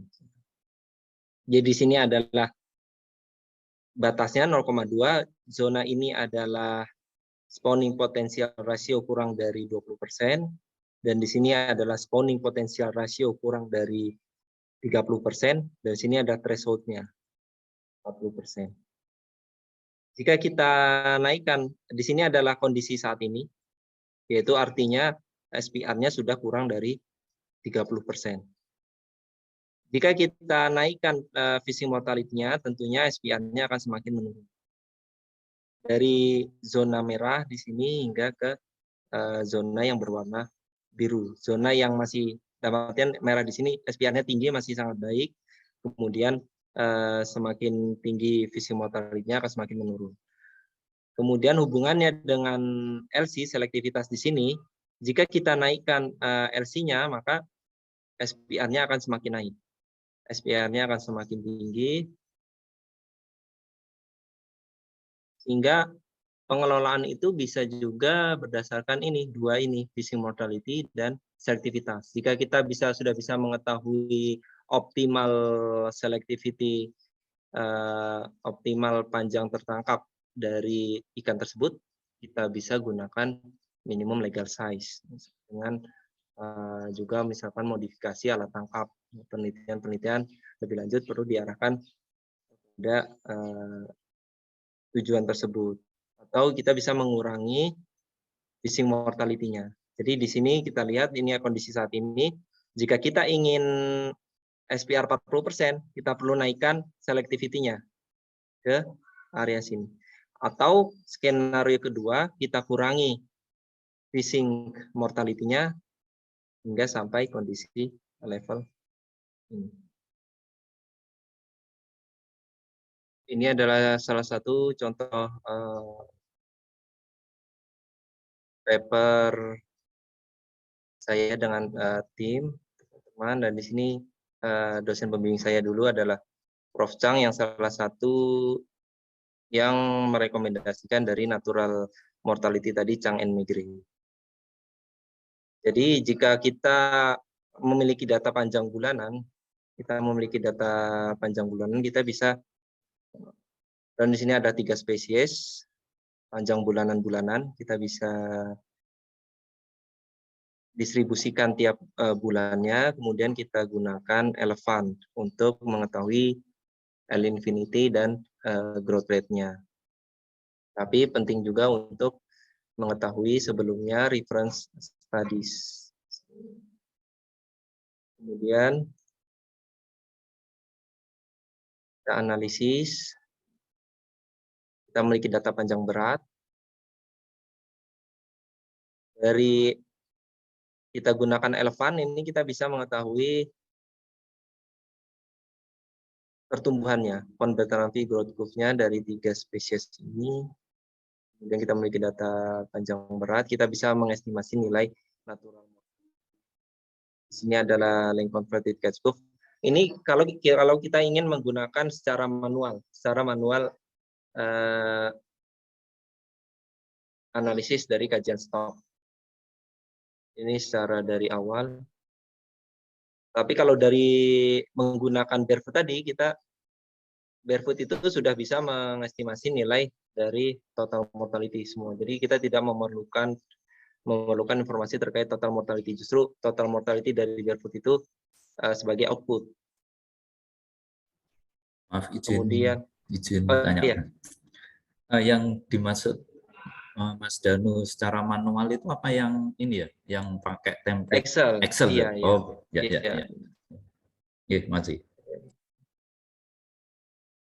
Nah, karena secara manual Excel sheet tidak menggunakan barefoot ecologist, tapi konsepnya sama. Konsep dari barefoot ecologist itu sebelumnya didevelop dari Excel tersebut. Kemudian nantinya akan ini nilai M-nya kebetulan di sini menggunakan Chang and Megre. Kemudian setelah M kita ketahui, Z kita ketahui dari nilai length converted catch curve, kita bisa estimasi nilai expectation rate-nya.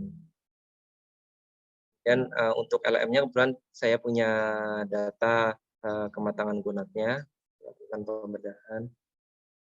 Kemudian length selectivity-nya. Ini adalah isoplet seperti yang tadi saya jelaskan. Di sini adalah hasil dari SPR-nya, bahwa SPR ketiga spesies ini sudah kurang dari 40%. Dan hasil akhirnya ini bisa kita lihat untuk rekomendasi pengelolaan. Jadi kebetulan karena di sini saya menggunakan berbagai model, yaitu saya menggunakan surplus production model juga, cuman berbeda, bukan di paper yang ini, ada paper satu lagi di Egyptian Journal, ini di Ocean and Coastal Management. Jadi growth overfishing kemarin, perbedaan antara growth overfishing dan recruitment overfishing. Jadi kalau growth overfishing ini kita hasilkan dari analisis yield per record analisis. Apa artinya growth overfishing? Jadi jika kita biarkan ikan-ikan itu pada titik tertentu, kita biarkan besar, tentunya ikan-ikan tersebut akan memberikan kontribusi yang lebih besar. Jadi growth overfishing itu terjadi ketika ikan-ikan berukuran kecil itu sudah tertangkap sebelum ia bisa tumbuh besar, berkontribusi lebih besar terhadap biomasanya, dan itu bisa dianalisis dari hasil yield per recruit. Sedangkan untuk recruitment overfishing ini adalah kondisi spawning stock biomass, yaitu ikan-ikan yang berukuran besar yang berpotensi untuk melakukan pemijahan itu di alam sudah sangat kecil sehingga tidak mampu untuk memulihkan dari hasil reproduksi ini. Jika saya gambarkan di dalam model, jadi untuk growth overfishing, misalkan di sini adalah selectivity-nya, LC misalkan. Di sini adalah yield per recruit.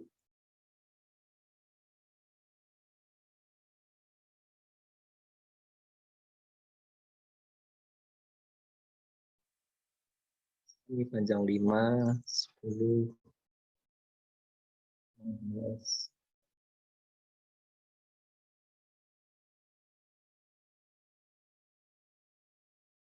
Nah, growth overfishing itu terjadi di area sini. Jadi ini adalah yield per recruit.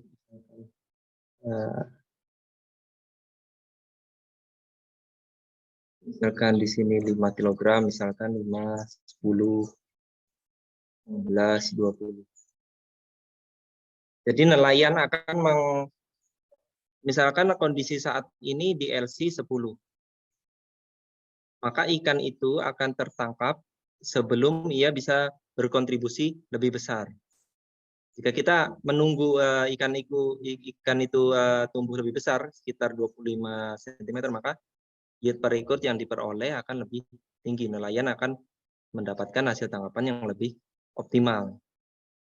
Sedangkan untuk rekrutmen overfishing, seperti yang tadi di sini SPR, dan di sini adalah fishing mortality. Di sini adalah 40%. Spawning stock biomass itu berada di area kurang dari 40%. Jadi di sini adalah area rekrutmen overfishing. Yang di sini masih tergolong cukup baik.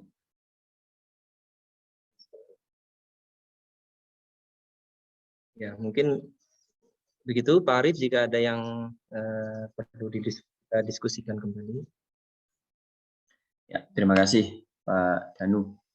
Silahkan mungkin dari Bapak Ibu maupun dari mahasiswa, ya, jika ada yang mau didiskusikan terkait dengan materi hari ini maupun materi kemarin, ya, dipersilahkan.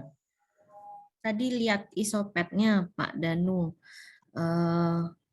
Ada yang berwarna biru dan merah itu, kemudian di situ kan ada LC ya. Nah, LC ini kan seharusnya memang terkait spesifik dengan alat tangkap ya Pak ya. Nah, kalau tadi balik lagi ke pertanyaan awal saya, seandainya kita punya gillnet dengan beberapa jenis gitu ya, berarti memang isopetnya pun nanti harus berbeda gitu ya Pak ya, berarti ya.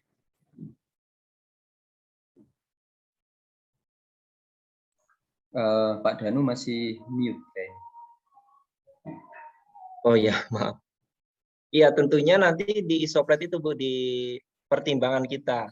Jadi dari gillnet yang berbagai macam itu, gillnet 2 cm, 3 cm, gillnet mesh size 4 cm. Mungkin saya share dulu ya. Isoplet.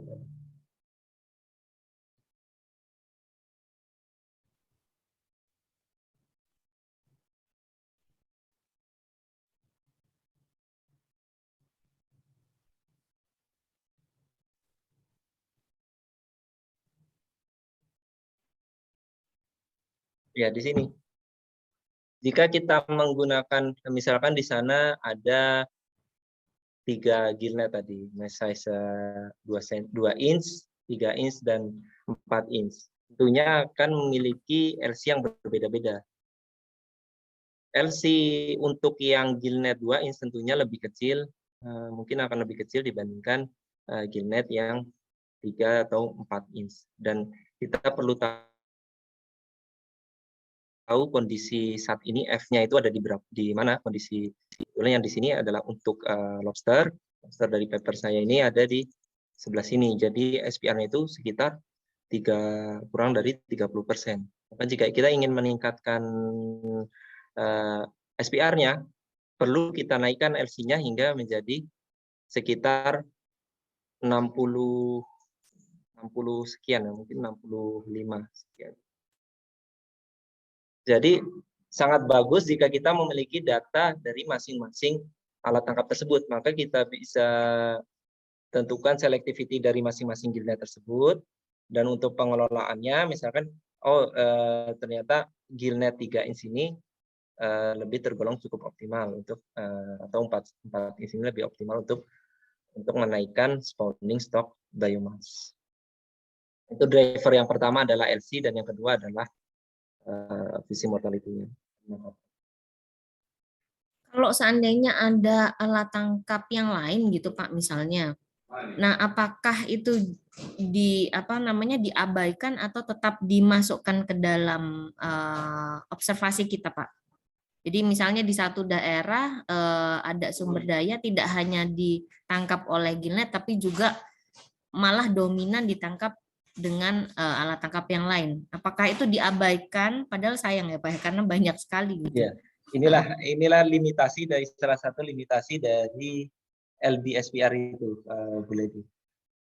Jadi kita apakah kecuali kita benar-benar tahu proporsinya, proporsi seberapa besar hasil tangkapan yang menggunakan gillnet dan berapa proporsi total hasil tangkapan sebenarnya di perikanan itu yang menggunakan rawai. Nanti jika kita ingin memasukkan, maka kita harus gunakan proporsi tersebut.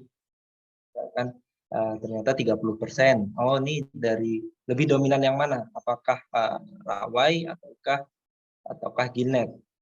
Atau itu skenario yang pertama, dan skenario yang kedua adalah kita mengabaikan. Skenario yang kedua kita abaikan yang selektivitasnya sangat tinggi. Jadi kita ambil yang selektivitasnya terendah. Itu ada 2 skenario seperti itu. Ya, terima kasih Pak Danu.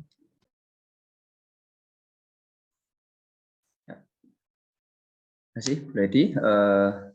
Ada lagi mungkin dari Bapak Ibu dosen lainnya atau dari mahasiswa ini ada Pak? Saya baru ingat yang di chat dari Verenia itu. Ini terkait dengan penggunaan pengolahan SPR di barefoot ekologis, ada perbedaan ya, setelah dilihat ternyata di penempatan width of length bins. Ini bagaimana menentukan width of length bins yang benar. Mungkin seperti itu Pak Dan. Ya. Iya, sebenarnya ini bisa kembali ke fisheries expert dari masing-masing sumber daya tersebut. Mungkin jika karena ahli-ahli dari spesies-spesies tersebut tentunya lebih tahu berapa besar binnya. Seperti misalnya di ikan itu biasanya menggunakan 1 cm. Tentunya tergantung dari ikan-ikannya. Berbeda dengan lobster misalkan. Lobster akan menggunakan 3 mili. Ukurannya mungkin bukan senti tetapi mili, 3 mili atau 5 mili. Hingga perlu diskusi, misalkan yang diambil adalah ikan kakap, nah, perlu dicari tahu siapa fisheries expert yang menulis beberapa paper terkait kakap, diskusi berapa kira-kira binnya.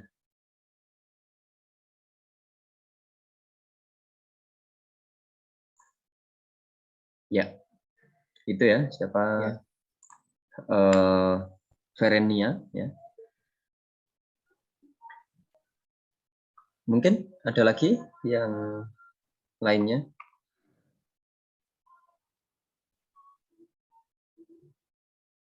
Ya. Ada lagi itu Pak, sepertinya dari Alfian Darmawan ya. Jika belum ada penelitian sebelumnya, apakah LM95 bisa dihitung menggunakan rumus perhitungan atau ada cara lainnya? Terima kasih. Iya. Dari Alfian Darmawan. Ya, ini yang sering juga ditanyakan, jika Jika kita memiliki data kematangan gonad, tentunya ini lebih mudah untuk menentukan hasil dari LM95. Dan pertanyaannya adalah jika benar-benar tidak ada penelitian sebelumnya, berapa sebenarnya nilai LM50 dan LM95. Ini bisa dengan expert judgment dari kembali lagi kepada para expert perikan tersebut. Misalkan ikan kakap, biasanya LM95-nya ini 80% dari L infinity, itu bisa kita gunakan.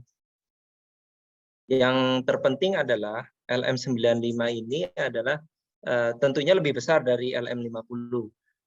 Kemudian berapa kira-kira 95% populasi ikan, misalnya ikan kakap tadi, ikan kakap tersebut sudah matang gonad. Jadi bisa dengan expert judgment 80% dari L infinity-nya. Itu yang bisa dilakukan. Ya, jadi ke expert judgment ya, kalau misalkan belum ada. Itu ya, siapa? Alfian ya. Terima kasih atas materi yang telah diberikan ya selama 2 hari ini. Saya kira kita mendapatkan informasi yang sangat menarik ya, terutama terkait dengan SPR, karena SPR ini sudah ya tadi seperti disampaikan Pak Danu kan tahun 2015 LB-SPR mulai diinginkan lagi ya, walaupun pendekatan SPR sebenarnya sudah ada sejak dulu ya, dari Jeremy Prince atau sama Hodrick ya, yang di tahun 2015 ya, dan ini mulai kita masukkan sebenarnya Pak di salah satu mata kuliah kita, yaitu dinamika populasi ikan terkait dengan pendekatan SPR.